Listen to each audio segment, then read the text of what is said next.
نحمده ونصلي ونسلم على سيدنا ومولانا محمد رسول النبی الکریم وعلى آلہ الطیبین الطاہرین واصحاب المقربین، اما بعد، اعوذ باللہ من الشیطان الرجیم، بسم اللہ الرحمن الرحیم۔ قل لا اسألکم علیہ اجرا الا المودۃ فی القربى، صدق اللہ مولانا العظیم۔ محرم الحرام کے حوالے سے اہل بیت اطہار کے فضائل اور مناقب اور اہل بیت کے شخصیات مقدسہ کی مختلف اسپیکٹ اور مختلف پہلوؤں پر سلسلہ وار جن دروس اور جن خطابات کا ہم نے آغاز کیا ہے، اس سلسلے میں آج ہم جس موضوع پر بات کریں گے وہ موضوع نہایت اہم ہے اور اس کی بڑی سگنیفیکنس ہے آج کل کے ماحول میں، خاص طور پہ چونکہ آج کل ہم جس ماحول میں اور جن لوگوں سے نبرد آزما ہیں وہ عام طور پہ افتراق، اشتراک اور تفرقہ ڈالنے کی بات چیتیں ہو رہی ہیں۔ لوگ تفرقہ کی طرف جا رہے ہیں، ایک دوسرے کے درمیان لڑائی اور جھگڑے کا ماحول عام ہے، اور وہ حقائق اور مسلمہ عقائد جو اہل سنہ والجماعت کا خاصہ ہیں اور جو ہماری پہچان ہے اور جو ہمارا امتیاز ہے، ان کو خلط ملط کیا جا رہا ہے، ان کو آپس میں اس طرح گڑمڑ کیا جا رہا ہے کہ اور حق و باطل کی آمیزش اس طور پہ کی جا رہی ہے کہ کسی طرح حق پوری طرح سے واضح نہ ہو، اور خاص طور پہ وہ حق جو اہل بیت اطہار سے متعلق ہے۔ اس حق پر کچھ نواسب اور نواسبی فکر کے لوگ یہ چاہتے ہیں کہ اہل بیت اطہار کے جو افکار ہیں، اہل بیت اطہار سے جو فضائل و مناقب ہیں، اور جو کثیر تعداد میں اہل بیت اطہار کے مناقب حدیث میں آئے ہیں، جو کتب سیر میں بیان ہوئے ہیں اور جو دیگر مناقب کی کتب میں بیان ہوئے ہیں، اس پر کسی طرح پردہ پوشی کی جائے۔ اور اگر پردہ پوشی نہیں کی جا سکتی اور نہیں کی جا رہی، نہ کی جا سکتی ہے، تو پھر ان نواسب کا ایک آسان اور سیدھا ہتھ کنڈا جو سادہ لو اور سادہ دل اور عام مسلمان پر چل رہا ہے، وہ یہ چل رہا ہے کہ جو اہل بیت اطہار کی تعریف و توصیف کریں ان کو براہ راست رافضی، نیم رافضی اور رافضیت کی طرف لے جایا جائے، ان پر شیعیت کا الزام لگا دیا جائے، یا ان کو ان کا میلان شیعیت کی طرف ثابت کرنے کی کوشش کی جائے۔ یہ ایک مذموم صحیح ہے، اور اس پورے تصور سے گویا کہ بتایا یہ جا رہا ہے اور بتانا مقصود یہ تھا ان لوگوں کا، اور وہ یہ سمجھانا چاہتے ہیں معاذ اللہ استغفر اللہ کہ اہل بیت اطہار کا، ان کے فضائل و مناقب اور ان کی شخصیات مطہرہ کا جو بیان اہل سنت کرتے ہیں،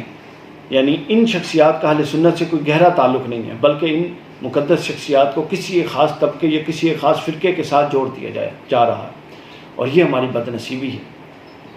جبکہ اصل حقائق اور اصل جو بنیادیں ہیں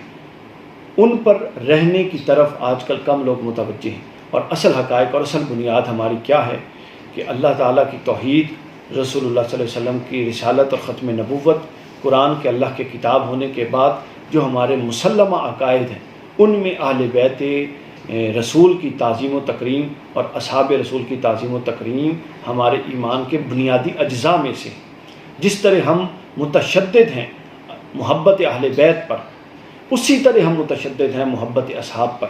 جس طرح ہم صحابہ کرام کی شان میں کسی طرح کی طعن و تشنیع کی نہ اجازت دے سکتی اور نہ برداشت کر سکتی ہیں، اسی طرح ہم اہل بیت اطہار کی شخصیات مقدسہ کی اور ائمہ اہل بیت اطہار کی شان میں نہ کسی طرح کی تحقیر گوارا کر سکتے ہیں، نہ خود کر سکتے ہیں، نہ کرنے کا سوچ سکتے ہیں، نہ کسی کو کرنے دے سکتے ہیں۔ اس میں ہمارا حق اور ہمارا فرض یہ ہے کہ ہم اہل بیت اطہار، ائمہ اہل بیت اور جو پنجتن پاک ہیں ان کے فضائل و مناقب جو اصل اہل سنت کا عقیدہ ہے اور جو اصل کتب میں بیان ہوئے ہیں اور جو 14 صدیوں سے ائمہ، محدثین، مجتہدین بیان کر رہے ہیں، ان کا بیان کیا جائے۔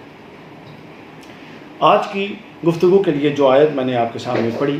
وہ آیت معروف آیت ہے سورہ شورى کی، اہل بیت اطہار کے حق کے حوالے سے، اہل بیت اطہار کی معرفت کے حق کے معرفت کے حوالے سے، کہ حضور نبی اکرم صلی اللہ علیہ وآلہ وسلم نے فرمایا کہ میں تم سے اپنے رسالت کے عوض اجر رسالت کے طور پہ کچھ نہیں مانگتا ماں سوائے اس کے کہ میری اہل بیت اور میری اطرت کے ساتھ محبت اور مودت کا سلوک رکھنا، ان کے ساتھ مودت سے پیش آنا، یہ اہل سنت والجماعت کا متفقہ عقیدہ ہے جس پر تمام ائمہ اہل سنت متفق ہیں، اور محبت اہل بیت ہر امام اہل سنت کے ایمان کا نہ صرف جزء بلکہ ان کا ایمان کھڑا ہی محبت اہل بیت پر تھا۔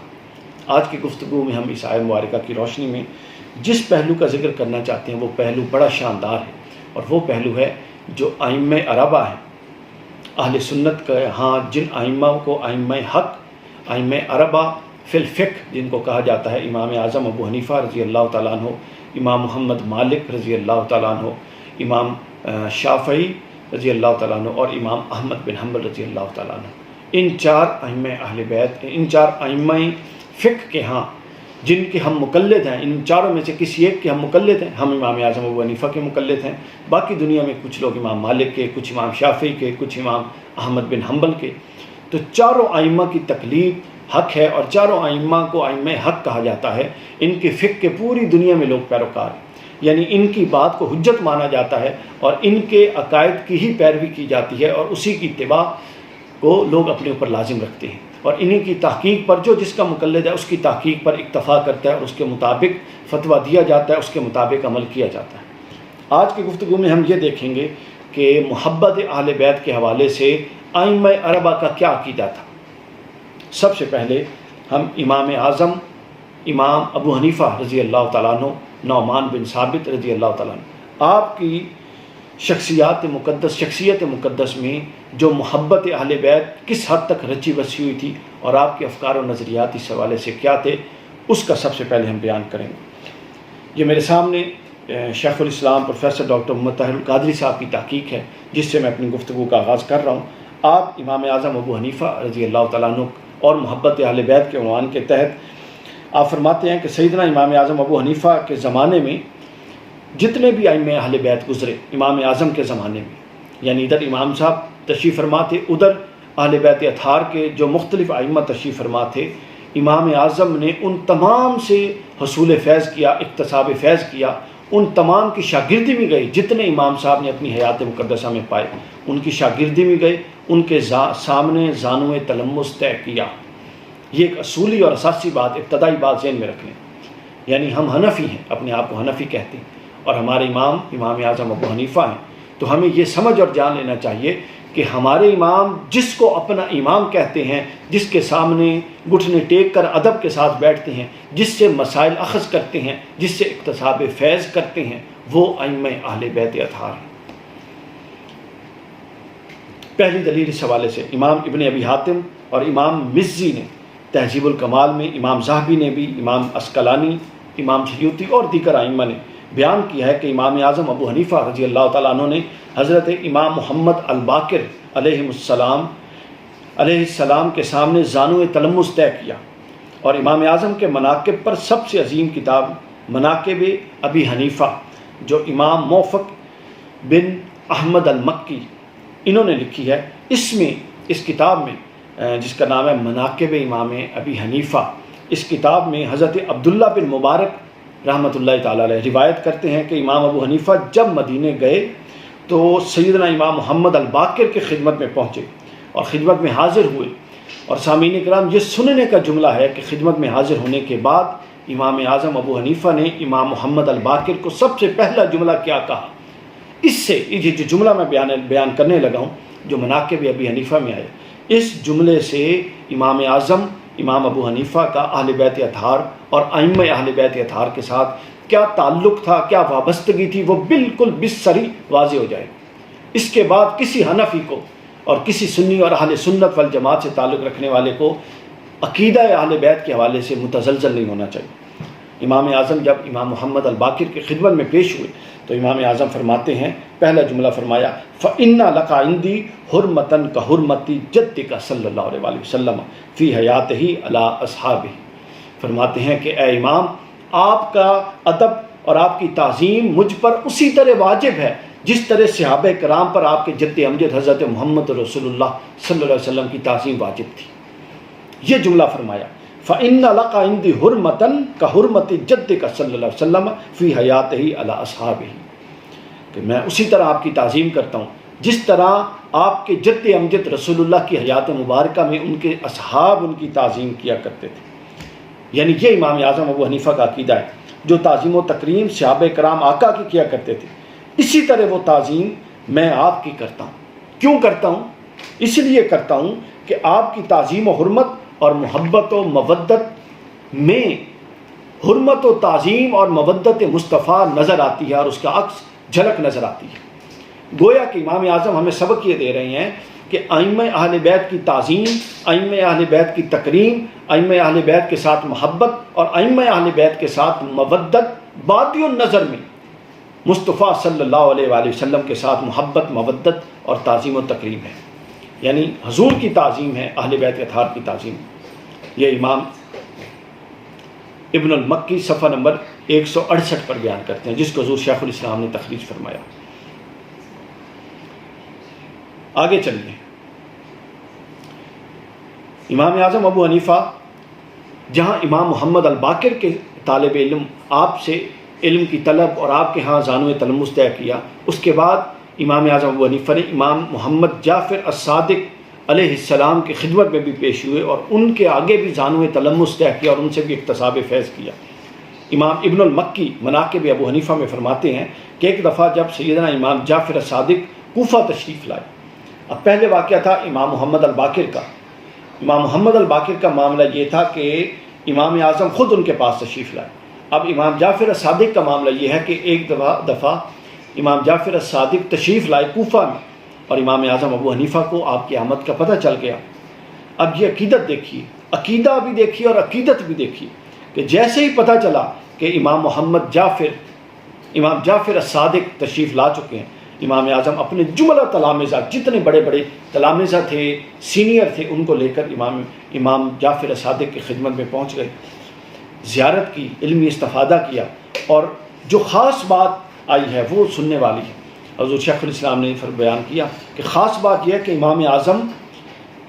جب امام محمد جعفر کی مجلس میں بیٹھتے تو یوں عقیدت کے ساتھ بیٹھے کہ اپنے پاؤں اور گھٹنوں کے بل بیٹھے. یعنی عام طریقے سے نہیں بیٹھے جس طرح عام طریقے سے بیٹھا جاتا ہے، غیر معمولی تعظیم کے انداز میں گھٹنوں اور پاؤں کے بل بیٹھے. جب امام اعظم کو گھٹنوں اور پاؤں کے بل بیٹھتے دیکھا تو جتنے طلب آپ کے ساتھ آئے تھے وہ بھی کوئی بھی عام طریقے سے نہیں بیٹھا، بلکہ سب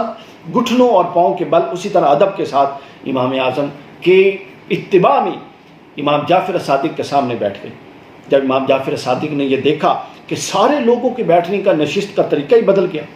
اور آپ یہ بھی نوٹ کر رہے تھے کہ یہ ایک شخص آیا، سب سے پہلے یہ اس انداز میں بیٹھا اور باقی سب لوگ پھر اس کو دیکھتے دیکھتے اس انداز میں بیٹھ گئے. تو امام جعفر الصادق علیہ السلام آپ فرماتے ہیں، آپ نے پوچھا کہ یہ کون ہے کہ جن کو دیکھ کر باقی لوگ ان کی اتباع میں اس طرح سے بیٹھ رہے ہیں جو بیٹھنے کا غیر معمولی طریقہ ہے. تو ان کو بتایا گیا، ان کے طلباء نے بتایا امام اعظم کے کہ یہ ہمارے استاد امام ابو حنیفہ ہے. یہ امام اعظم کی حضرت امام جعفر صادق سے پہلی ملاقات تھی. آپ بیٹھے، جب بعد ازاں امام اعظم اور امام جعفر صادق سے علمی استفادہ ہوا، پھر بیٹھے، مسائل پر بات چیت ہوئی، اخذ مسائل ہوا، اکتساب فیض کیا. تو امام اعظم ابو حنیفہ کے شاگرد امام حسن بن زیاد روایت کرتے ہیں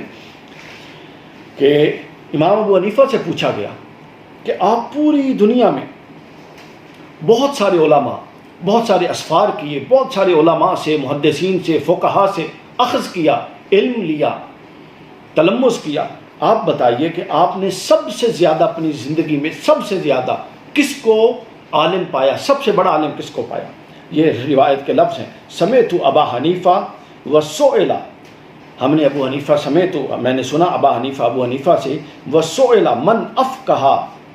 من رایتا، سب سے افقہ آپ نے اپنی زندگی میں کس کو پایا؟ تو امام اعظم ابو حنیفہ نے کیا فرمایا؟ آپ فرماتے ہیں ما رایت افقہ من جعفر ابن محمد الصادق، میں نے اپنی پوری زندگی میں ہزاروں لاکھوں علماء سے استفادہ کیا، لاکھوں محدثین سے استفادہ کیا، اخذ فیض کیا، مگر میں نے اپنی پوری زندگی میں روئے زمین پر سب سے زیادہ جس کو فقیہ پایا اور سب سے بڑا جس کو فقیہ پایا اور جس کو افقہ پایا، فقہا میں سب سے بڑا، وہ امام محمد جعفر الصادق علیہ السلام ہے. یہ امام اعظم ابو حنیفہ کا بیان ہے سامعین و ناظرین، اور یہ امام اعظم ابو حنیفہ کا اہل بیت اطہار اور ائمہ اہل بیت اطہار سے متعلق عقیدہ ہے۔ اس کے علاوہ یہ بات یہیں ختم نہیں ہوئی، اس کے علاوہ سیدنا امام اعظم ابو حنیفہ کو اور بھی بہت سارے ائمہ اہل بیت، ان کے سامنے بھی زانو تلمذ کا شرف حاصل ہوا۔ اب میں ان کے نام بتا دیتا ہوں۔ مثلا امام جعفر الصادق اور امام محمد الباقر، ان کے ساتھ واقعہ کی تفصیل میں نے عرض کر دی۔ امام جعفر الصادق اور امام محمد الباقر کے علاوہ جن ائمہ سے اکتساب فیض حضرت امام اعظم ابو حنیفہ نے کیا، ان میں امام زید بن علی یعنی امام زین العابدین کے بیٹے اور امام حسین علیہ السلام کے پوتے امام زید بن علی بھی شامل ہیں۔ ان سے بھی امام ابو حنیفہ نے اخذ فیض کیا۔ اس کے بعد امام عبداللہ بن علی یعنی امام زین العابدین کے بیٹے اور سیدنا امام حسین کے پوتے، یہ دوسرے پوتے امام حسین کے، ان سے بھی اکتساب فیض کیا۔ یعنی امام حسین علیہ السلام کے 2 پوتوں اور امام زین العابدین کے 2 صاحبزادوں سے حضرت امام محمد باقر اور حضرت امام جعفر الصادق کے علاوہ امام اعظم ابو حنیفہ نے اکتساب فیض کیا۔ اس کے بعد امام عبداللہ بن حسن المثنی، ان سے اکتساب فیض کیا جو امام حسن کے بیٹے تھے، ان کو امام عبداللہ الکامل بھی کہا جا سکتا ہے۔ امام حسن المثلث، امام حسن مجتبیٰ کے پڑ پوتے، ان سے بھی اکتساب فیض کیا۔ اس سے پہلے جو امام عبداللہ بن حسن المثنی یہ پوتے، پھر امام حسن المثلث یہ پڑ پوتے تھے امام حسن کے، ان سے اکتساب فیض کیا۔ اس کے بعد امام حسن بن زید بن امام حسن مجتبیٰ، ان سے اکتساب فیض کیا۔ یعنی امام اعظم کو اہل بیت نبوت سے کئی ائمہ سے شرف تلمذ رہا۔ اس کے بعد حسن بن محمد بن حنفیہ یعنی حضرت علی شیر خدا کے پوتے، غیر فاطمی، حضرت علی کی اولاد سے حضرت سیدہ فاطمہ کے علاوہ دوسری ازواج سے جو تھی، حضرت حسن بن محمد بن حنفیہ، ان سے اکتساب فیض کیا۔ امام جعفر بن تمام بن عباس بن عبد المطلب، حضور کے چچا عباس کے پوتے، ان سے اکتساب فیض کیا۔ یعنی یہ ٹوٹل جو شخصیات ہیں حضور شیخ الاسلام نے گنوائی ہیں، 9 شخصیات ایسی ہیں اہل بیت اطہار کے، 9 ائمہ ایسے ہیں جن سے امام اعظم ابو حنیفہ نے اکتساب فیض کیا، اور ان کے ہاں ان کے پاس بیٹھے، ان سے ان کے سامنے زانو تلمذ طے کیا، اور یوں امام اعظم سر تا پیر پورے کے پورے آپ مجسم علم نبوت اور علم اہل بیت کے وارث قرار پائے۔ اور آگے جا کے شیخ الاسلام فرماتے ہیں کہ الغرض امام اعظم کے زمانے میں اہل بیت اطہار کے 9 امام حیات تھے، 9 امام کا زمانہ، 9 اماموں کا زمانہ امام اعظم نے دیکھا، اور آپ نے ہر ایک کے پاس جا کر زانو تلمذ طے کیا۔ اس سے بڑا شرف کیا ہو سکتا ہے، اس سے بڑا عقیدہ کیا ہو سکتا ہے کہ خود ایک شخص جو اتنے بڑے درجہ امامت اور اتنا بڑا فقیہ اور اس کی اتنی شہرت ہے، وہ کسی ائمہ اہل بیت میں سے کسی کا نام سن لیتا ہے، وہ بے چین ہو جاتا ہے، وہ بے قرار ہو جاتا ہے، اور وہ جس خطے میں وہ امام بیٹھا ہو وہ زانو تلمذ طے کرنے کے لیے چل کے جاتا ہے، ان سے اکتساب لیتا ہے، ان سے علم لیتا ہے، ان سے مسائل اخذ کرتا ہے۔ اس کی وجہ کیا ہے؟ اس کی وجہ صرف اور صرف ایک ہے کہ اس کا یہ عقیدہ ہے کہ یہ میرے نبی کے علم کے وارث ہیں، یہ میرے نبی کی اولاد اور ذریت ہے، لہٰذا یہ اصل منبع علم ہے جس نے اپنے آپ کو علم کے ذریعے رہتی دنیا تک زندہ رکھنا ہے۔ وہ ایک ہی ان کے پاس رستہ ہے کہ وہ ان کے پاس آئیں اور ان کے چشمہ علم سے اور ان کے سمندر علم سے فیض یاب ہوں۔ اور پھر آگے چلیے، امام اعظم ابو حنیفہ صرف یہاں تک حصول علم تک معاملہ نہیں تھا،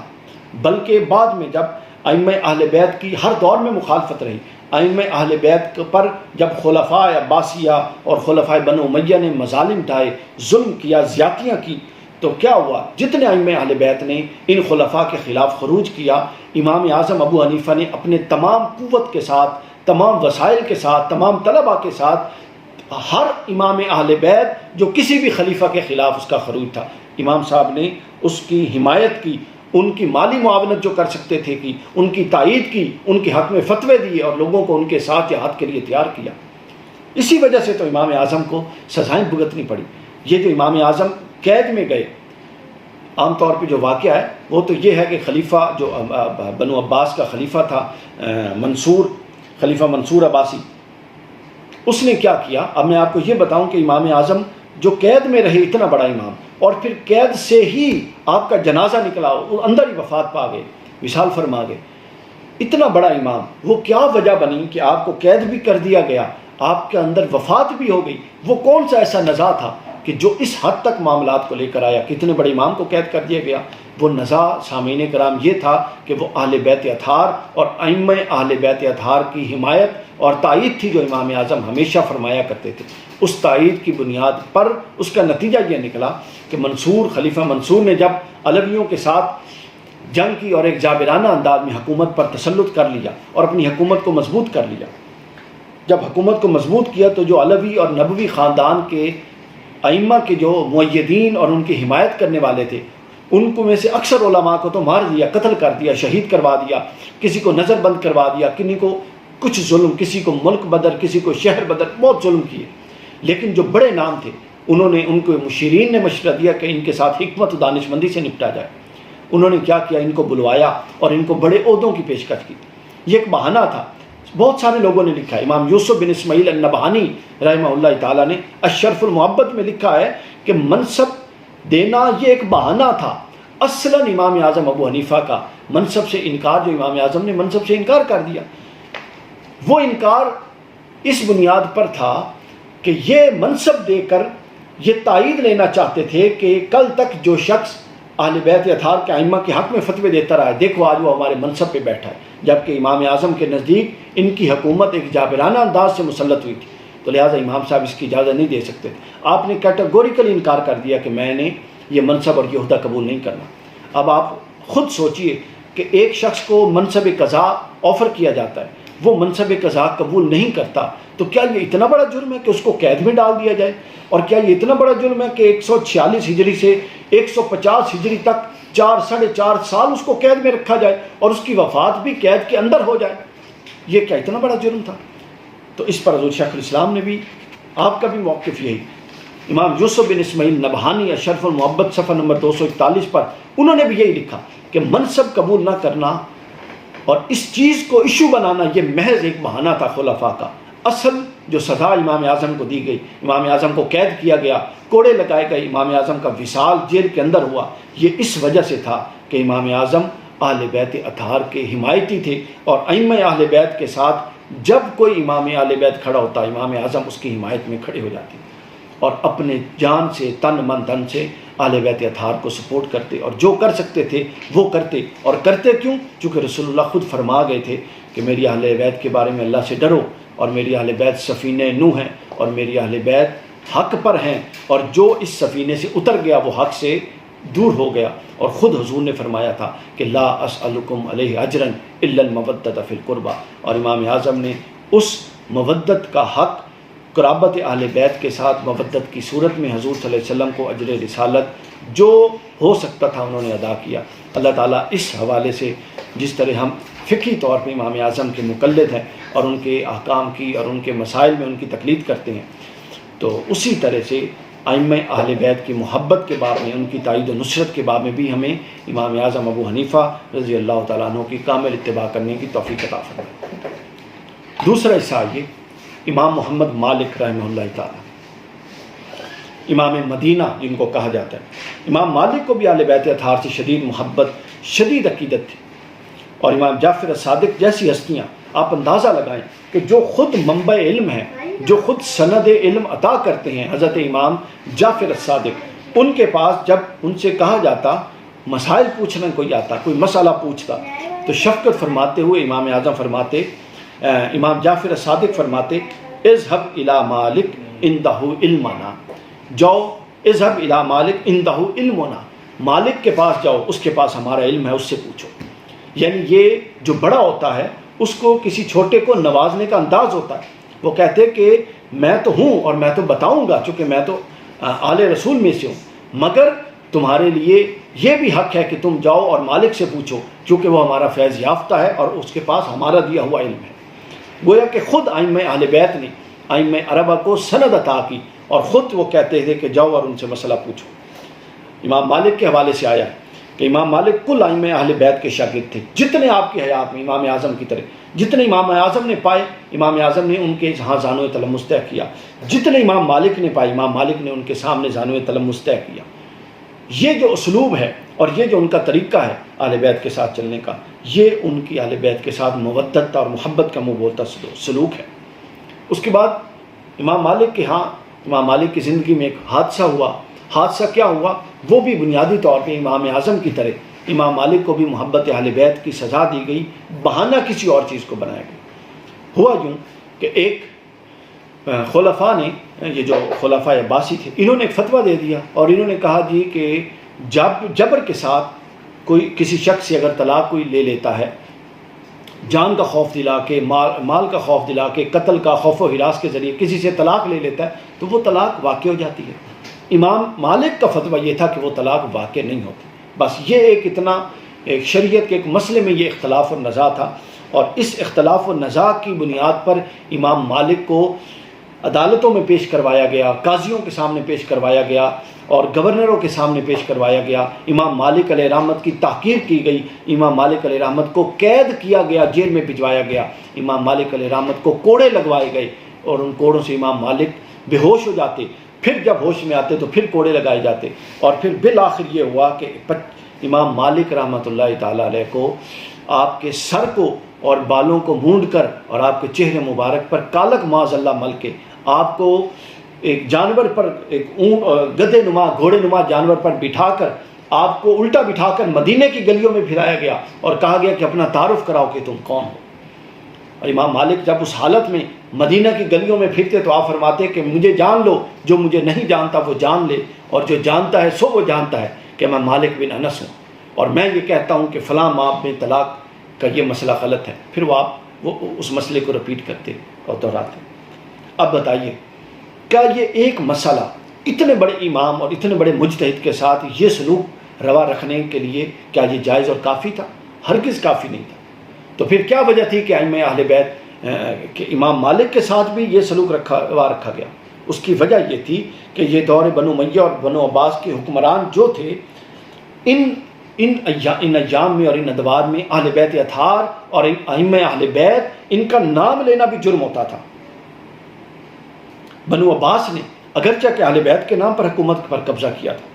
لیکن جب حکومت ہاتھ میں آ گئی تو پھر چن چن کر ائمہ اہل بیت اور اہل بیت کو، محبین اہل بیت کو شہید کیا، نظر بند کیا، زندان میں ڈالا.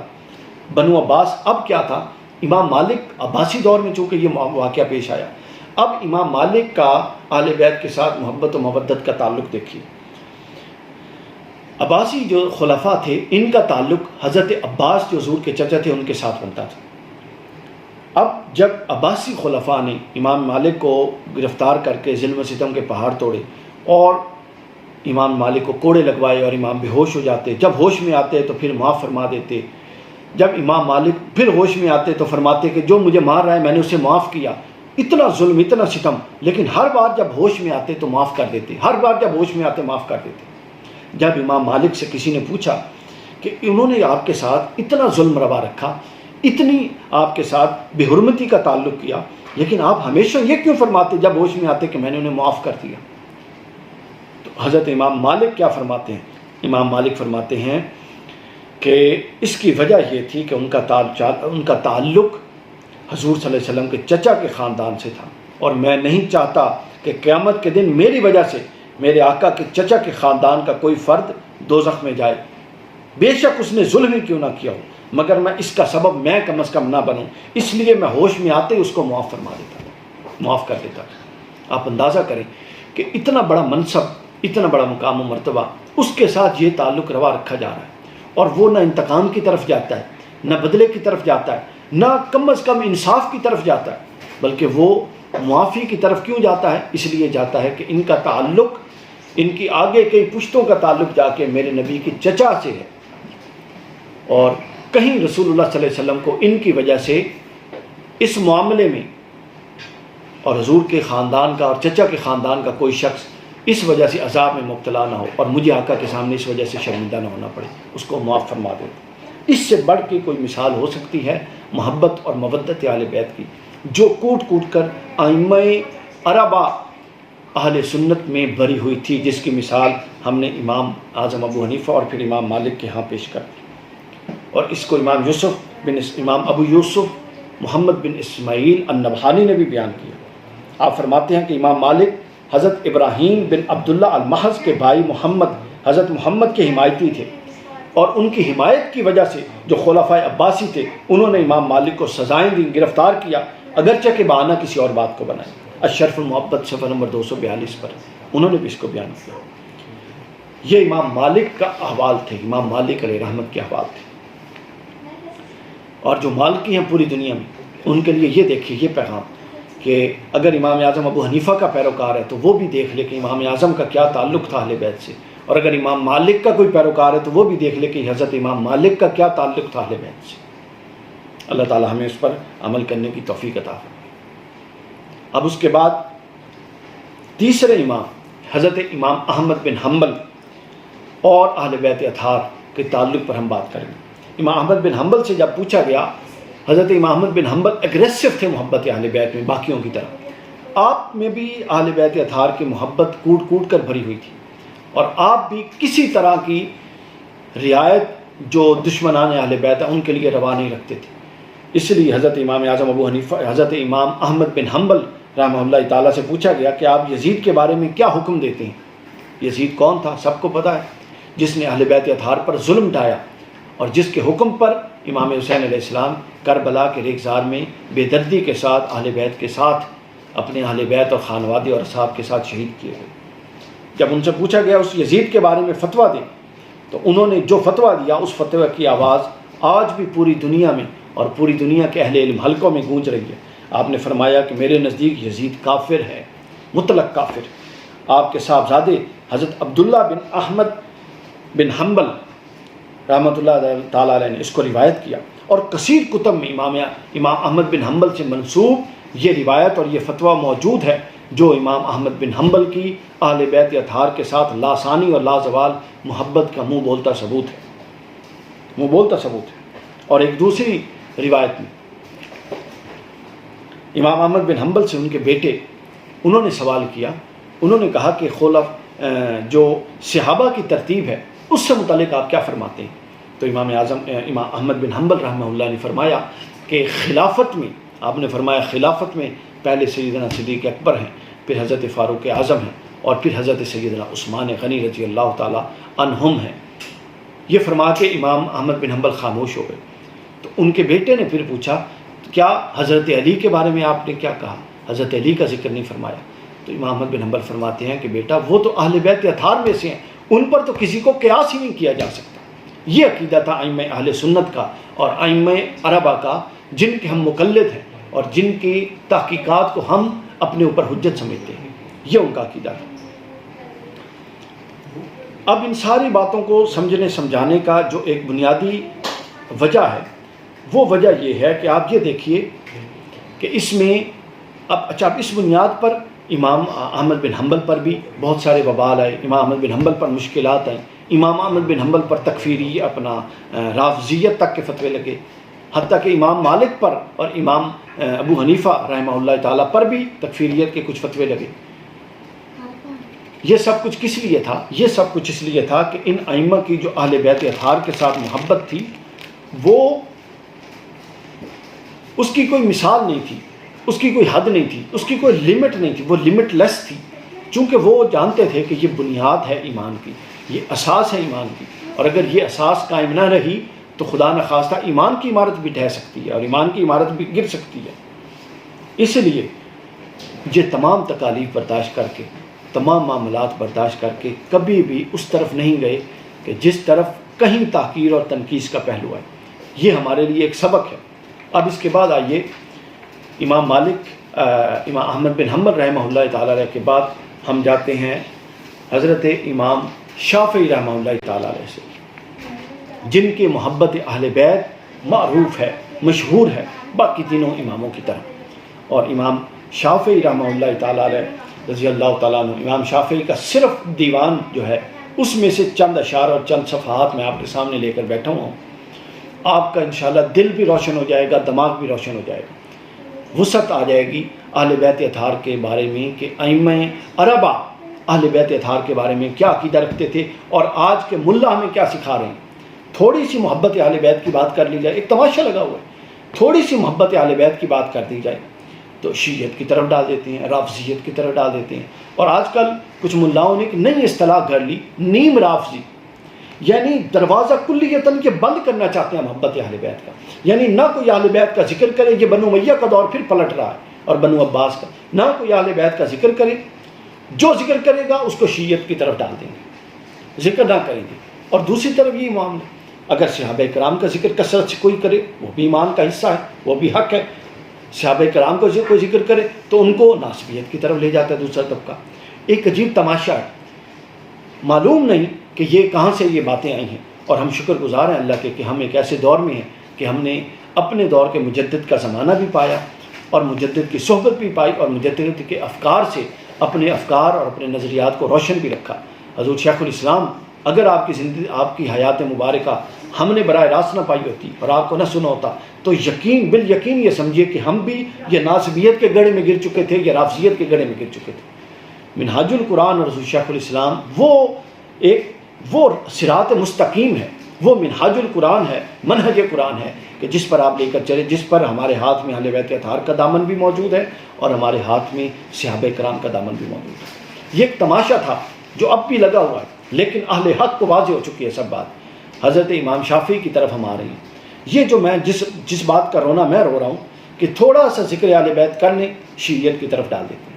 یہ کوئی آج کا مسئلہ نہیں ہے، ہر دور کے جہلاء کا یہ مسئلہ رہا، ہر دور کے نیم ملاؤں کا یہ مسئلہ رہا اور ہر دور کے بد باطن ملاؤں کا یہ مسئلہ رہا کہ جب اہل بیت کا ذکر آئے وہ اس کو شیعیت کے ساتھ جوڑ دیں، رافضیت کے ساتھ جوڑ دیں.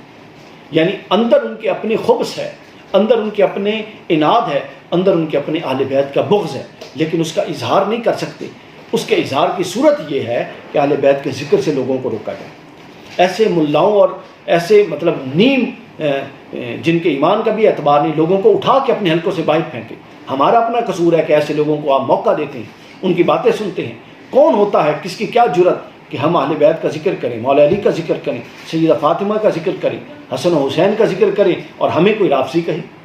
اور کون ہوتا ہے کوئی کہ ہم سیدنا صدیق اکبر کا ذکر کریں، حضرت عمر کا کثرت سے کریں، حضرت عثمان کا کریں اور ہمیں کوئی ناسبی کہے. دونوں طرف اٹھا کے باہر پھینکنے کی ضرورت ہے. جب ہم خود رستہ دیں گے، ان چور دروازے کھولیں گے، ان نیم حکیم دونوں طرف جو پائے جا رہے ہیں، تو پھر کیا ہوگا؟ پھر یہی حال ہوگا جو ہمارا ہو رہا ہے.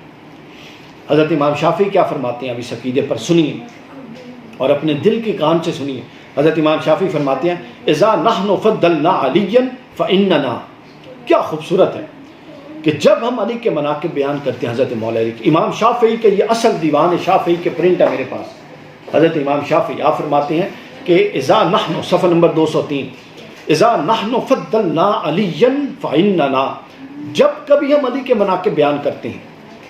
تو پھر کیا ہوتا ہے؟ فرمائیں، آگے سنیں. فرماتے ہیں وَرَوَافِضُ بِالتَّفْضِيلِ عِنْدَ ذَوِي الْجَهْلِ. تو جاہلوں کے نزدیک ہمارا شمار رافضیوں میں ہونا شروع ہو جاتا ہے. ہر دور کے ہاں یہ جہالت کی نشانی ہے کہ جہاں ذکر اہل بیت کثرت سے ہوگا، اگر کوئی محض ذکر اہل بیت کی بنیاد پر آپ کی نسبت روافض سے کرے تو اس کا مطلب کیا ہے؟ وہ خود سرے سے جاہل ہے. رفض اس وقت آتا ہے جب اہل بیت اطہار کے ذکر کے ساتھ صحابہ کرام کی تنقیص کا پہلو آئے، تحقیر کا معاذ اللہ پہلو آئے، وہ رفض ہے. اہل بیت تو ایمان کا حصہ نہیں بلکہ جزو ایمان نہیں بلکہ اصل ایمان ہے. یعنی وہ اصل ہے جس پر باقی کا ایمان کھڑا ہے ہمارا. تو امام شافعی فرماتے ہیں کہ ایک جاہل ٹولہ امام شافعی کے دور میں تھا، ہر دور میں تھا اور آج ہمارے دور میں موجود ہے، جو سیدہ کی طرف خطا بھی منسوب کرنا جائز سمجھتا ہے اور پھر اس پہ ڈٹ بھی جاتا ہے اور پھر بڑے بڑے جبے کبے داڑیوں والے اس کے پیچھے لگے ہوئے ہیں. حیرت کی بات ہے. شرم، اور ان لوگوں کو شرم بھی نہیں ہے، ان لوگوں کو موت یاد نہیں، ان لوگوں کو قبر یاد نہیں، اور ان لوگوں کو قبر میں جو حضور صلی اللہ علیہ وسلم کا سامنا ہونا ہے وہ یاد نہیں. ہم عقیدہ حق پر ہیں الحمدللہ. منہاج القرآن نے یہ حق اس امت کو اس صدی میں عطا کیا. امام شافعی فرماتے ہیں اذا نحن فضلنا علیا فاننا روافض بالتفضیل عند ذوی الجہل. اس کو یاد کر لیں. امام شافعی کہتے ہیں کہ جب کبھی ہم علی کا ذکر کرتے ہیں اور علی علی کرتے ہیں تو ایک جاہل ٹولہ ہے وہ علی علی کرنے کی وجہ سے ہمیں رافضی بنا دیتا ہے، شیعہ بنا دیتا ہے. اور آگے سنیں، یہی نفسیات جس پر میں ابھی آپ کے سامنے رو رہا تھا وہ آگے امام شافعی نے بیان کیا. وہ فضل ابی بکر اذا ما ذکرتہ. اور جب میں ابو بکر کے مناقب بیان کرتا ہوں رضی اللہ تعالیٰ عنہ، رمیت بنصب عند ذکر للفضل. تو پھر مجھے ناسبی ہونے کا طعنہ دے دیا جاتا ہے۔ یہ کیا تماشا ہے؟ یہ ہر دور میں تماشا تھا، اور اہل حق سن لیں یہ تماشا ہمیشہ چلتا رہے گا، چونکہ کچھ طبقہ نواسب میں اور کچھ طبقہ روافظ میں ڈالنے والے جو لوگ ہیں نا، جو نیم اللہ ہیں خود، جو تھوڑا ذکر علی پر روافظ میں ڈال دیتے ہیں اور ذکر ابو بکر پر نواسب میں ڈال دیتے ہیں، ان کی روٹی کا سلسلہ یہ ہے۔ آپ بھی سمجھیں، ان کو اکاموڈیٹ کریں بیچاروں کو، ان کا قصور نہیں ہے۔ ان کے پاس نہ پڑھنے کو کچھ اور ہے، نہ بتانے کو کچھ اور ہے، نہ سمجھنے کو کچھ اور ہے، نہ سمجھانے کو کچھ اور ہے۔ ان کا پورا سلسلہ، ان کی روٹی پانی رزق اسی پر چل رہا ہے کہ وہ کسی کو شیعہ بنائیں، کسی کو کافر بنائیں، کسی کو ناسبی بنائیں، کسی کو خارجی بنائیں، کسی کو کچھ بنائیں، کسی کو کچھ بنائیں۔ یہی ان کی پوری کی پوری دنیا ہے۔ تو ان کو اس دنیا میں رہنے دیں، وہ اس دنیا سے نہیں نکلیں گے۔ مگر آپ سن لیں عقیدہ، میں پھر یہ شعر پڑھ رہا ہوں۔ حضرت امام شافعی فرماتے ہیں اذا نحن فضلنا علیا فاننا روافض بالتفصیل عند ذوی الجہل، جب ہم علی کا ذکر کرتے ہیں تو ایک جاہل طبقہ ہمیں شیعہ اور رافضی بنا دیتا ہے۔ وفضل ابی بکر اذا ما ذکرتہ، اور جب ہم ابو بکر کا ذکر کرتے ہیں رمیت بنصب عند ذکر الفضل، تو ایک طبقہ جاہل ہمیں ناسبی بنا دیتا ہے۔ آگے فرماتے ہیں فلا زلت ذا رفض و نصب کلاہما، پس میں رافضی بھی ہوں اور ناسبی بھی ہوں۔ اگر ذکر علی کی کثرت رفض ہے اور ذکر ابو بکر کی کثرت ناسبی ہونا ہے، تو امام شافعی فرماتے ہیں میں رافضی بھی ہوں اور ناسبی بھی ہوں۔ بحبیہما حتی اوسد فی الرمل، تو میں اسی محبت کی وجہ سے یہاں میں ان سے کبھی بھی دور نہیں ہوں گا۔ میں رافضی بھی ہوں اور ناسبی بھی ہوں، اور انہی دو حیثیتوں کے ساتھ میں قبر میں دفن کیا جاؤں گا۔ یعنی نہ میں اپنی موت تک ذکر علی سے باز آؤں گا اور کثرت ذکر علی سے باز آؤں گا، اور نہ میں اپنی موت تک ذکر ابو بکر سے باز آؤں گا اور کثرت ذکر ابو بکر سے باز آؤں گا، بلکہ میں دونوں کو لے کر چلوں گا، اور میں اسی حالت میں اپنی قبر میں جاؤں گا، یعنی اپنے آخری دم تک اور اپنے آخری سانس تک اس عقیدے پر قائم رہوں گا۔ یہ امام شافعی رحمہ اللہ تعالیٰ آپ کے دیوان کا ایک صفحہ اور 3 اشعار میں نے پیش کیے۔ آگے چلیے، امام شافعی کا دیوان صفحہ نمبر 82، عنوان ہے حب آل محمد صلی اللہ علیہ وسلم۔ امام شافعی کیا فرماتے ہیں؟ بلکہ اس سے پہلے یہ دوسرا ہم لیتے ہیں۔ امام شافعی فرماتے ہیں، یہ اس کا عنوان ہے حبکم فردن، حبکم فرض، کہ تمہاری محبت فرض ہے، اے اہل بیت اطہار تمہاری محبت فرض ہے۔ دیوان امام الشافعی صفحہ 212، حبکم فرد، امام فرماتے ہیں یا آل بیت رسول اللہ حبکم فرد من اللہ فی القرآن انزلہ، اے آل رسول آپ سے محبت رکھنا فرد من اللہ فی القرآن انزلہ، اللہ نے قرآن میں امت پر فرض کر دیا۔ کیا خوبصورت شعر کہ اے آل رسول آپ سے محبت رکھنا اللہ نے امت پر بذریعہ قرآن فرض کر دیا ہے، یعنی قرآن میں ہمیں حکم دیا ہے کہ رسول کی آل کے ساتھ محبت رکھو۔ اب کون ہے جو حکم قرآنی کا انکار کرے، اور کون ہے جو حکم قرآنی کا انکار کر کے آل رسول سے محبت نہ رکھے؟ آگے فرماتے ہیں یکفیکم من عظیم الفخر انکم من لم یصلی علیکم لا صلاۃ لہ، کہ تمہارا عظیم المرتبت ہونا، تمہاری عظمت، تمہاری بزرگی اور تمہاری علو مرتبت اس سے بڑی کیا ہو سکتی ہے اہل بیت کہ جو تم پر درود نہ پڑے اس کی نماز ہی نہیں ہوتی۔ یہ دوسرا شعر امام شافعی، آپ اندازہ کر لیں حبکم فرد ان کے عنوان سے، عنوان ہی خوبصورت ہے کہ تمہاری محبت فرض ہے، نہ مستحب ہے نہ سنت ہے۔ یہ نہیں کہ تم کر لو تو بڑا اجر ہے، نہ کرو تو بخشش اور جان چھوٹ جائے گی، ایسا ہرگز نہیں، بلکہ حبکم فرد، تمہاری محبت فرض ہے، اور تمہارا اہل بیت اس سے بڑا کیا مقام ہو سکتا ہے کہ تمہاری محبت اللہ نے قرآن میں فرض کر کے نازل کی، امت پر فرض کی، اور جو تم پر درود نہیں پڑتا اس کی نماز نہیں ہوتی۔ اس سے بڑی کیا محبت ہو سکتی ہے، اس سے بڑی کیا عقیدت ہو سکتی ہے؟ یہ امام شافعی کے دیوان کا دوسرا حصہ۔ اس کے بعد تیسرا، امام شافعی فرماتے ہیں دیوان الشافعی صفحہ نمبر 93، آل النبی ذریعتی، امام شافعی فرماتے ہیں کہ آل نبی صلی اللہ علیہ وسلم علیہ السلام یہ میرے لیے ذریعہ ہیں، نجات کا وسیلہ ہے۔ امام شافعی فرماتے ہیں، یہ اشعار ہیں امام شافعی کے۔ اب ائمہ اربعہ کا آج میں نے پورا کا پورا کھول کے سامنے رکھ دیا کہ اب جس کا دل چاہے اپنے آپ کو اہل سنت گردانتے ہوئے اس عقیدے کی پیروی کرے، اور جو اس عقیدے کی پیروی نہیں کرتا وہ اپنے آپ کو اہل سنت تو کم از کم نہیں کہہ سکتا۔ امام شافعی فرماتے ہیں آل النبی جی ذریعتی، کہ آل نبی میرے ذریعہ ہیں اور میرا وسیلہ نجات ہیں، وَهُمُّ إِلَيْهِ وسیلتی، اور انہی کو حق تعالیٰ کے حضور میں اپنا وسیلہ مانتا ہوں۔ امام شافعی کہہ رہے ہیں ارجو بہم اعطا غدن، کل میں امید رکھتا ہوں، کل کے دن، کل قیامت کی طرف اشارہ ہے، غدن، کہ میں امید رکھتا ہوں، ارجو بہم اعطا غدن بید الیمین صحیفتی، ان کی نجات اور ان کے وسیلے کے سبب میں یہ امید رکھتا ہوں کہ کل قیامت کو میرا نامہ اعمال میرے دائیں ہاتھ میں دیا جائے گا، یعنی میں ان کے وسیلے کے ذریعے نجات پا جاؤں گا، اللہ کی بخشش اور مغفرت پاؤں گا، اور میں یہ یقین رکھتا ہوں، امام شافعی کہتے ہیں، اور یہ نجات جو مجھے صحیفہ دائیں ہاتھ میں ملے گا وہ اس لیے ملے گا کہ یہ میری محبت اہل بیت اور اہل بیت اطہار اور آل نبی میرا وسیلہ ہے۔ اور عنوان پھر سنیے، آل النبی ذریعتی، یہ میرا ذریعہ نجات ہے آل نبی۔ اب جو اہل سنت ہوگا آل نبی کو وہ ذریعہ نجات سمجھے گا بہر صورت، اس کے بغیر اس کے پاس کوئی چارہ نہیں۔ آگے چلیے،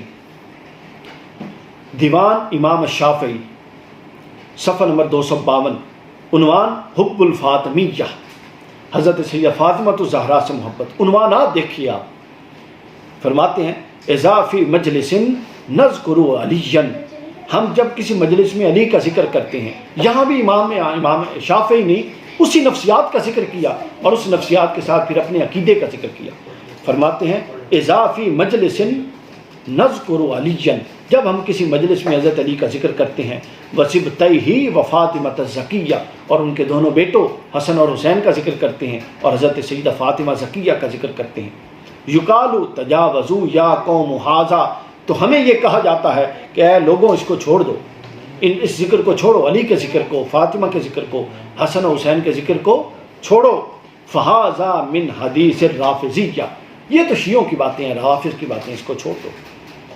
امام شافعی کہہ رہے ہیں کہ جب ہم آل نبی کا ذکر کثرت سے کرتے ہیں تو ہمیں یہ کہا جاتا ہے کہ یہ تو شیعوں کی باتیں ہیں، چھوڑو ان باتوں کو، یہ تو رافضیوں کی باتیں ہیں۔ آگے سنیے امام شافعی کا فتویٰ، آپ فرماتے ہیں برائیت الی المہیمن من اناس، میں اللہ محیمن اللہ کے سامنے ایسے لوگوں سے برات کا اظہار کرتا ہوں جن کا یہ عقیدہ ہے کہ اہل بیت کا ذکر روافض میں سے ہے، علی کا ذکر، حضرت فاطمہ اور حسن حسین کا ذکر روافض میں سے ہے۔ آپ فرماتے ہیں کہ میں ایسے لوگوں سے برات کا اعلان کرتا ہوں، برأت الی المحیمن من اناس یرون الرفض حب الفاطمیہ، جو اولاد فاطمہ سے محبت کو رفض سمجھتے ہیں، یعنی جو لوگ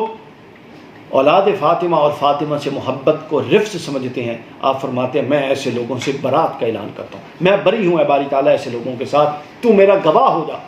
یعنی عقیدہ دیکھیے کہ جو لوگ یہ اس بد عقیدگی کا شکار ہیں، ان کے ساتھ جڑ کے رہنا کتنا خطرناک ہے کہ ہمارے امام کہتے ہیں کہ اللہ تو گواہ ہو جا، میرا ان لوگوں سے کوئی تعلق نہیں جو یہ بد عقیدگی کا شکار ہیں، جو اس بد عقیدگی کا شکار ہیں کہ حضرت علی، حضرت فاطمہ،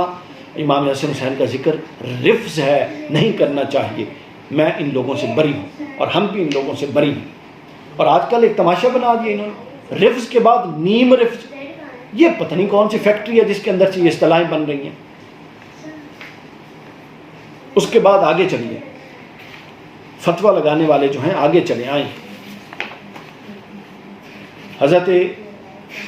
امام یوسف بن اسماعیل نبہانی نے بیان کیا اپنی کتاب میں اشرف المحبت میں کہ امام سبکی کے بیٹے جو تھے انہوں نے اپنی کتاب طبقات میں امام شافعی کے شاگرد سلیمان مراد سے متصل سند کے ساتھ روایت کیا، کہتے ہیں کہ ہم لوگ امام شافعی کے ساتھ تھے، مکہ سے مینا جاتے ہوئے امام شافعی جس بھی پہاڑی، اونچی پہاڑی پر چڑھتے یا اونچی پہاڑی سے نیچے اترتے، تو چڑھتے اور اترتے امام شافعی رحمہ اللہ تعالیٰ شعر پڑھتے، اور وہ شعر کیا ہے سبحان اللہ، یہ بھی امام دیوان الامام الشافعی صفحہ نمبر 173 پر یہ شعر ہے۔ آپ یہ شعر پڑھتے، ان کان رفضا حب آل محمد،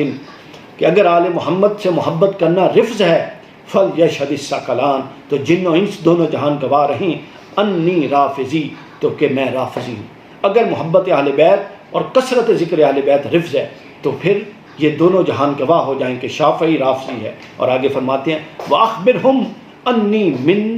نَفَرِ الَّذِي، اور انہیں خبر دے دو کہ میں اس طبقے سے ہوں، ان لوگوں سے ہوں، لولاء اہل البیت لیس بناقص، جو اہل بیت کی محبت کے عہد کو توڑ نہیں سکتا۔ الزامات رافضیت تو برداشت کر سکتا ہے، نقصان اٹھا سکتا ہے، بڑے بڑے الزام لے سکتا ہے، بڑی بڑی تکالیف اور مصائب برداشت کر سکتا ہے، مگر محبت اہل بیت کے ساتھ جو عہد ہے، جو رسول اللہ کے کہنے پر کیا، اور حضور نے فرمایا کہ میری اہل بیت کے بارے میں اور ان کے حق کے بارے میں اللہ سے ڈرنا، اس کو میں نہیں توڑ سکتا، یہ امام شافعی نے فرمایا۔ اور اس کی توضیح، اس کی وجہ یہ ہے کہ کیوں مینا، مکہ سے مینا جاتے ہوئے ہر پہاڑی پر یہ کہتے۔ بعض لوگوں نے یہ دیوان شافعی کی تشریح جو توضیح کی ہے شرح میں، انہوں نے لکھا ہے کہ امام صاحب کو مخالفین بار بار رافضی ہونے کا طعنہ دیتے تھے، فتویٰ دیتے تھے۔ آپ نے کئی بار اپنے عقائد جو تھے وہ قرآن و سنت کی روشنی میں پیش کیے اور بتایا کہ میرا رفض کے ساتھ کوئی تعلق نہیں، اپنے آپ کو علمی طور پہ، فنی طور پہ کلیئر کیا، لیکن اس کے باوجود یہ الزام چلتا رہا، کیونکہ جو دشمن اہل بیت ہیں ان کے پاس اس الزام کے علاوہ کوئی جواب نہیں ہوتا، دلیل نہیں۔ تو کیا ہوا، اس پر جب بار بار الزام لگا، بار بار علمی کلیئرٹی کے باوجود امام شافعی پر یہ الزام لگتا رہا، تو حضرت امام شافعی فرماتے ہیں کہ پھر انہوں نے یہ عادت بنا لی کہ جب حجاج مزدلفہ سے مینا کی طرف چلتے اور پھر بار بار رستے میں آپس میں ملتے، اور پھر پہاڑیاں، اس دور میں ظاہر پہاڑیاں تھیں، یہ تو رستے نہیں تھے، پہاڑیوں سے گزرتے تو ہر اونچی جگہ چڑھتے اور نیچے اترتے، امام شافعی یہ شعر پڑھ کے اپنے عقیدے کا اظہار کرتے کہ ہاں میں محبت اہل بیت میں ڈوبا ہوا ہوں اور محبت اہل بیت کے ساتھ کیا ہوا عہد ہرگز نہیں توڑ سکتا، مگر یہ سن لو کہ میرا رفض سے کوئی تعلق نہیں، اور اگر تم سمجھو کہ یہ رفض ہے تو پھر میں سب سے بڑا رافضی ہوں۔ ان کان رفضا حب آل، ان کان رفضا حب آل محمد فلیشهد الثقلان انی رافضی واخبرهم انی من النفر الذی لولاء اہل بیتی لیس بناقص۔ میں اس عہد کو توڑ نہیں سکتا جو میں نے اہل بیت کی محبت کا اہل بیت کے ساتھ کیا۔ یہ امام محمد شافعی علیہ رحمۃ حب آل محمد کے عنوان سے یہ امام شافعی نے بیان کیا دیوان شافعی میں۔ اس کے بعد حب آل محمد ہی کے عنوان سے امام شافعی نے ایک دوسرا قصیدہ لکھا، یہ امام شافعی کے دیوان صفحہ نمبر 82 پر ہے، اور یہ دیوان عرب عجم میں ہر جگہ موجود ہے، ایک ہی دیوان ہے امام شافعی سے منسوب۔ اب یہ جو اب میں بات بیان کرنے لگا ہوں یہ اس سے بھی خطرناک ہے دشمنان اہل بیت کے لیے، کہ اب تک تو فضائل اور مناقب کی بات تھی، یہ امام شافعی علیہ رحمہ نے حضرت امام حسین کا ایک پورا سمجھ لیں کہ نوحہ لکھا ہے، مرثیہ لکھا ہے۔ آپ کے دل اور آپ کی جو روح ہے وہ غم حسین میں اتنی مغموم ہے، اتنی پریشان ہے کہ انہوں نے پورا کا پورا ایک مرثیہ اور نوحہ امام حسین اور شہادت حسین پر لکھ دیا۔ آپ فرماتے ہیں، لوگ تو یہ کہتے ہیں نا کہ جی ذکر حسین پر اور شہادت حسین پر رونا کہاں لکھا ہوا ہے، تو خیر اس کے علمی جوابات حضور شیخ الاسلام دے چکے ہیں بالتفصیل، لیکن اب یہ سنیے کہ امام شافعی کا کیا عقیدہ ہے۔ یہ ائمہ اربعہ کا عقیدہ ہے ذکر اہل بیت کرنا، ذکر اہل بیت میں آنسو بہانا، ذکر حسین پر دل اور روح، دل کو مغموم کرنا، اپنے آپ کو اس غم کا اثر اپنے دل اور دماغ پر محسوس کرنا۔ امام شافعی فرماتے ہیں کہ میرا دل آہ آہ کر رہا ہے، یہ ایک لمبا قصیدہ ہے، میں چند اشعار اس کے پڑھ لوں گا، کہ میرا دل آہ آہ کر رہا ہے اور کبیدہ خاطر ہے، پریشان ہے، اور میری نیند اڑ گئی ہے۔ فرماتے وَآرے کا نومی فالسحاد عجیب، اور میری نیند اڑ گئی ہے اور میں عجیب بے خوابی کے عالم میں ہوں۔ فمن مبلغ عنی، اب یہ شعر سننے والا ہے، فمن مبلغ عنی انی الحسین رسالتاً، کوئی ہے جو حسین کے پاس، سیدنا حسین کے پاس میرا پیغام پہنچا دے، کوئی ہے جو امام حسین کے پاس میرا یہ پیغام پہنچا دے۔ امام شافعی کہہ رہے ہیں کہ میری نیندیں اڑ گئی ہیں، میں پریشان ہوں، میرا دل آ آ کر رہا ہے اور میں بے خوابی کی حالت میں ہوں، کیا کوئی ایسا ہے جو امام حسین علیہ السلام کے پاس میرا پیغام پہنچا دے؟ وَإِن کارہتھا انفس وقلوب، اگرچہ میرا یہ فعل کہ جو میں کبیدہ خاطر ہوں، روتا ہوں اور پریشان ہوں اور بے خوابی کے عالم میں ہوں اور امام حسین کو پیغام بھیج رہا ہوں، اگرچہ میرا یہ عمل بعض دلوں کو اور بعض جانوں کو سخت ناپسند ہے۔ یہ امام شافعی اس وقت بھی جانتے تھے اور ہم آج بھی جانتے ہیں کہ آج بھی محبت اہل بیت، ذکر حسین پر رونا، غم حسین میں آنسو بہانا، لوگ سمجھتے ہیں، کئی لوگ کہتے ہیں مطلب کئی جانیں اس سے تنگ ہیں، کئی دل اس سے تنگ ہیں، یہ کوئی نئی بات نہیں ہے، اہل سنت کا عقیدہ ہے، اور جو اس پر یہ رویہ اپناتا ہے جس کا امام شافعی بیان کر رہے ہیں، وہ سمجھ لے کہ اس کا تعلق اہل سنت کے ساتھ کوئی تعلق نہیں ہے، اس کا تعلق نواسب کے ساتھ ہے، وہ ناسبی ہے، وہ خارجی ہے، اس کے دل میں بغض اہل بیت ہے۔ امام شافعی فرماتے ہیں کہ کوئی ہے جو میرا پیغام سیدنا امام حسین تک پہنچا دے۔ اگرچہ کہ بعض دل اور بعض جانیں اس کو پسند نہیں کرتی. وَإِن كَرِهَتْهَا أَنفُسٌ وَقُلُوبٌ. آپ آگے فرماتے ہیں ذبیح بلا جرم. اے حسین آپ بلا جرم شہید مظلوم ہیں. ذبیح بلا جرم، بغیر جرم کے آپ کو شہید کیا گیا. کان قمیصہ، اور گویا کہ آپ کی قمیض صبیح بماء ارجون خضیب. آپ فرماتے ہیں اور آپ کی قمیض مبارک کو سرخ رنگ یعنی خون کے ساتھ رنگا گیا. آپ کو بلا جرم شہید کیا گیا اور آپ کے کپڑوں کو، آپ کی قمیض کو خون سے رنگ دیا گیا، یعنی آپ کے پورا جسد مبارک خون سے لہو لہان کر دیا گیا. آگے سنیے، فرماتے ہیں فَلِلسَّيْفِ اِغْوَالٌ وَلِلرُّمْحِ رَنَّةٌ، کہ تلواریں اپنے غلط استعمال پر غم زدہ ہیں اور نیزیں چیخ رہی ہیں. یعنی تلواریں چیخ رہی ہیں اور وہ غم زدہ ہیں کہ ہم بے شک بے جان اور لوہے کی ہیں، ہمیں حسین کے خلاف استعمال کیا گیا. اور نیزیں جو چلے تھے وہ چیخ رہی ہیں کہ ہمیں کس کے خلاف استعمال کیا گیا. وَلِلْخِيلِ مِن بَعْدِ السَّهِيلِ نَهِيبٌ، اور گھوڑوں کی ہنہناہٹ کے بعد رونے کی آوازیں آ رہی ہیں. کہ گھوڑا جو جانور ہے، وہ جانور ہونے کے باوجود امام شافعی کہتے ہیں کہ ہنہنانے کے بعد وہ رو رہا ہے کہ ہم سے کیا ہو گیا اور ہمیں ان لوگوں نے کس معاملے میں استعمال کر لیا. یعنی یہ استعارہ دیکھیے پورا کا پورا. آگے فرماتے ہیں تزلزلت الدنیا لآل محمد، اور دنیا آل محمد کے غم میں کانپ اٹھی. جو نہیں کانپ اٹھتا وہ اس کا دل محبت آل بیت سے خالی ہے. جو نہیں کانپ اٹھتا اس کا دل محبت آل بیت سے خالی ہے. آگے امام شافعی فرماتے ہیں تزلزلت الدنیا لآل محمد، کہ دنیا آل محمد کے غم میں کانپ اٹھی. یعنی دنیا، زمین آسمان کانپ اٹھا. اتنا ظلم ہوا اہل بیت اطہار پر، دنیا کانپ اٹھی. اور آج بھی کئی ایسے شقی القلب لوگ ہیں کہ جن کا دل ذکر اہل بیت سے اور مصائب اہل بیت سن کر جو اہل بیت پر مصائب اور مصیبتوں کے پہاڑ ٹوٹے، ان کا دل نہیں کانپتا. فرماتے ہیں تزلزلت الدنیا لآل محمد وقادت لہم سم الجبال تذوب. قریب تھا کہ بیکار اور جامد پہاڑ بھی پگھل جائیں. اتنے ظلم اہل بیت پر ہوئے کہ اگر وہ پہاڑوں کو بھی کما حق ہو اس کا ادراک ہو تو وہ ظلم کے ادراک سے پگھل جائیں. وغارت نجوم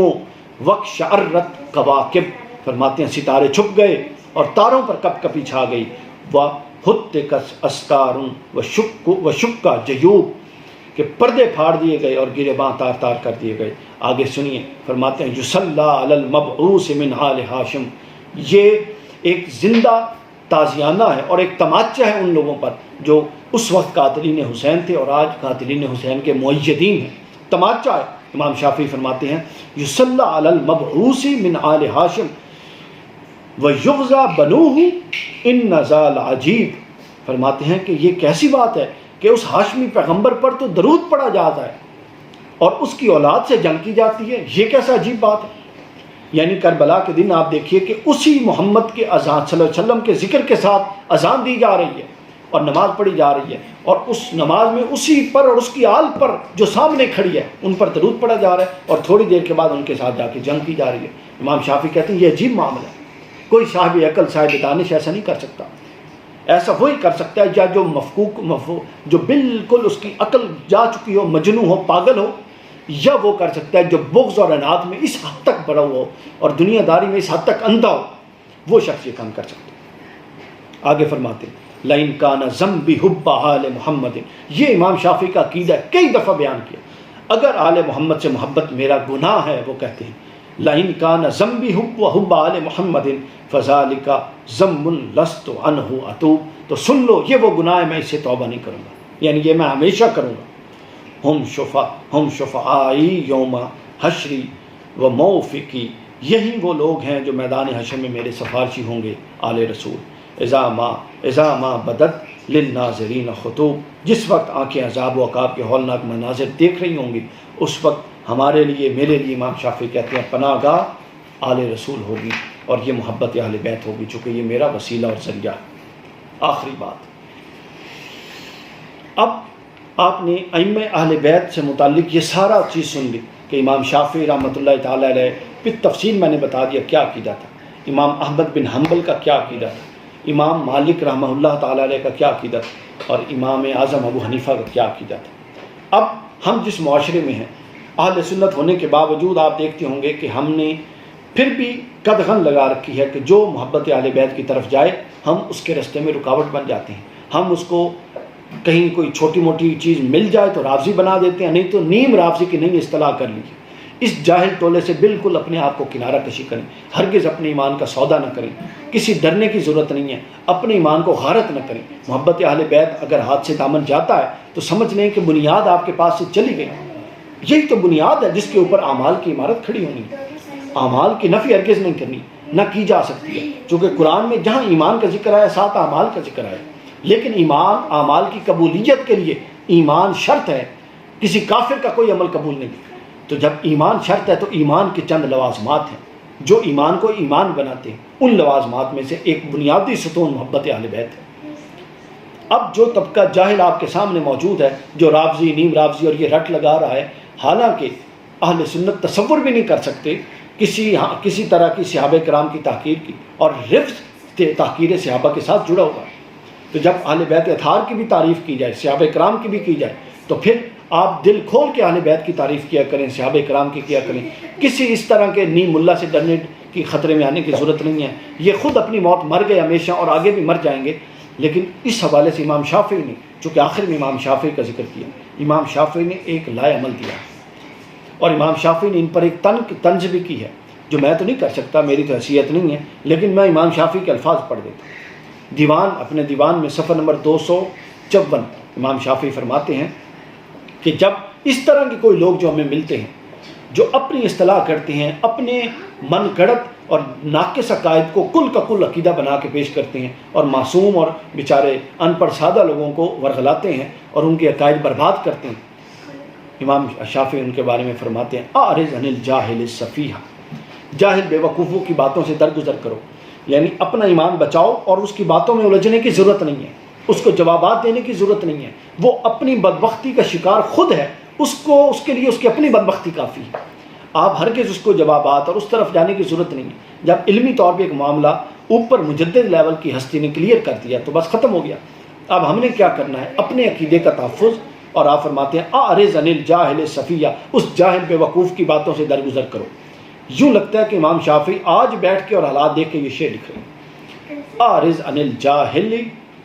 السفیہ، اس جاہل کی باتوں سے درگزر کرے، فَكُلُّ مَا قَالَ هُوَ فِيهِ، وہ جو کچھ بولتا ہے اس کی اپنی جہالت کا نتیجہ ہے، یہ تو وہ اپنی جہالت کا اظہار کر رہا ہے، تو ہم کیوں اس کی جہالت کے اندر پڑیں؟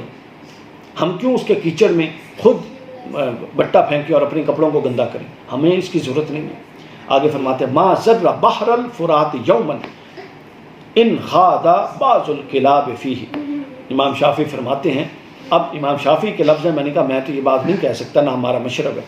امام شافعی نے فرمایا کہ بہنے والے دریائے فرات کو کوئی نقصان نہیں پہنچتا، دریا فرات تو بڑا ہے، وہ تو سمندر ہے، بہتا رہتا ہے، اگر کوئی کتا اس میں گھس جائے تو وہ دوسری طرف سے نکل جائے گا، دریا کی پاکیزگی، اس کی سیلانی اور اس کی روانی میں کوئی فرق نہیں آتا۔ تو محبت اہل بیت وہ دریا ہے جو بہہ رہا ہے، ہمیشہ سے بہتا رہے گا، ہزاروں ناقدین آئے چلے گئے، نہ آج ان کے نام ہیں، اور جو اب ہیں ناقدین اور تنقیص کرنے والے، نہ آگے ان کے کبھی نام ہوں گے، یہ ہمیشہ ختم ہونے والے ہیں اور ہمیشہ ختم ہونے والے رہیں گے، اور اہل بیت کا نام ہمیشہ سے ہے، ہمیشہ آج بھی ہے اور ہمیشہ رہے گا، اور تا قیامت یہی اہل بیت حضور نبی اکرم صلی اللہ علیہ وسلم کے پاس حوض پر پہنچیں گے، اور قرآن بھی ان کے ساتھ ہوگا، اور ان کے محبین بھی انشاءاللہ ان کے ساتھ ہوں گے، اور یہی ذریعہ بنیں گے اہل بیت اطہار، ہمیں بھی اور مجھے بھی اور آپ سب کو بھی جو محبین اہل بیت ہیں انشاءاللہ۔ جس طرح امام شافعی کا عقیدہ تھا کہ یہ میرے لیے ذریعہ تھی، میرا ذریعہ اور میرا وسیلہ ہے، اسی طرح ہمارا بھی اور میرا بھی عقیدہ ہے کہ یہ ہمارا ذریعہ ہے اور یہ ہمارا وسیلہ ہے، اور ہو نہیں سکتا کہ یہ لوگ اپنے محبین کو چھوڑ کر اور اپنے محبین کو مشکلات میں چھوڑ کر خود جنتوں کی طرف بڑھیں، بلکہ یہ اپنے تمام محبین کو ساتھ لے کر انشاءاللہ جنتوں کی طرف بڑھیں گے۔ اہل بیت اطہار حضرت مولا کائنات جناب سیدہ فاطمۃ الزہرا اور حسنین کریمین، اور سب سے بڑھ کے پھر حضور تاجدار کائنات صلی اللہ علیہ وسلم، آپ کی شفاعت انشاءاللہ بذریعہ اہل بیت، بوسیلہ اہل بیت، بحق اہل بیت ہم سب کو نصیب ہو۔ اللہ تعالیٰ ہم سب کا حامی و ناصر ہو۔ والسلام علیکم وما علینا الا البلاغ۔